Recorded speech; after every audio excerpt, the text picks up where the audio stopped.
আসসালামু আলাইকুম। আমার হাতে যে জিনিসটা দেখতেছেন এটা এক প্রকার গাছের শিকড়। এটা কি গাছের শিকড় আর এটাকে কি বলে আপনারা বলবেন, আমি বলবো না। তো এটা দেখতেই পাচ্ছেন গোলাপি কালার, উপরে ওটা শিকড়ের ছালগুলো আছে আর কি। এটা ফেলে গোলাপি কালার, তার ভিতরে হচ্ছে মোটা যে বাকলটা আছে আর কি, হ্যাঁ ছাল।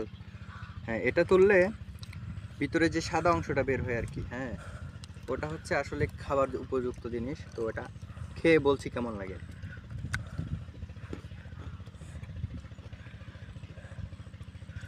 এটার টেক্সচারটা অনেকটা গাজর আছে না, গাজরের মতো, কিন্তু স্বাদটা হচ্ছে মিষ্টি আলু যেরকম না, কাঁচা মিষ্টি আলু। যারা খেয়েছেন আপনারা জানেন কাঁচা মিষ্টি আলুর স্বাদ। এই যে আমার এক ভাই আহত হয়ে গিয়েছে। তো আচ্ছা, হ্যাঁ, তো এটা কাঁচা মিষ্টি আলুর মতো অনেকটা খেতে, কিন্তু এটার মানে পানির পরিমাণ মনে হয় অনেক বেশি, কারণ এটা মানে চাবান দিলে আর কি ইয়ে হইতে তো, হ্যাঁ মানে পানি দিয়ে মুখটা বইরা যায় এরকম।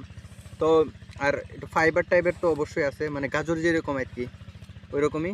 হ্যাঁ, কি সুন্দর সুইট কিউট। তো এটা খাই আর আমরা নদীর পাড়ে একটু ঘুরি। আসসালামু আলাইকুম। যাইবে তুই যাইবেন তে হ্যাঁ